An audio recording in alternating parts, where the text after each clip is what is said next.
Bangaphezu kwekhulu osonhlalakahle abaqashiwe KwaZulu-Natal.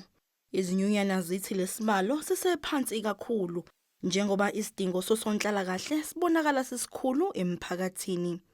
Looking at the social ills that are affecting our people every day, you can see that there is a number of rape cases that are reported in the SAPS, which will need more social workers. And also there is a number of rural areas in our province, which it makes it hard for the social worker to reach each and every house.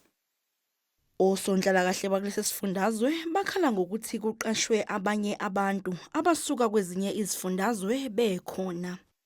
Kunabantu abaqhamuka kwamanye ama-provinces engengikwazi ukwa-mention but baningi bangenile kulo 102. So our question is, kuza kanjani ukuthi kufika amanye ama-provinces azofika lapha ku-database sinayo thina yethu i-database yabantu aba-unemployed.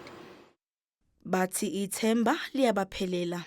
Ithemba liphela because asigraduatanga izolo, asigraduatanga last year. It's been 10 years, some of us it's been 15 years, some of us 5 years and above. And unfortunately kule team ethathiwe, most of the people akade be unemployed mhlambe lo 5% wakhona abantu abagraduate this year. Konke lokhu kuza emva kokwethula kwesabelo mali salomnyango umphathiso walomnyango uMbalishinga eshamthetho sesifundazwe izolo.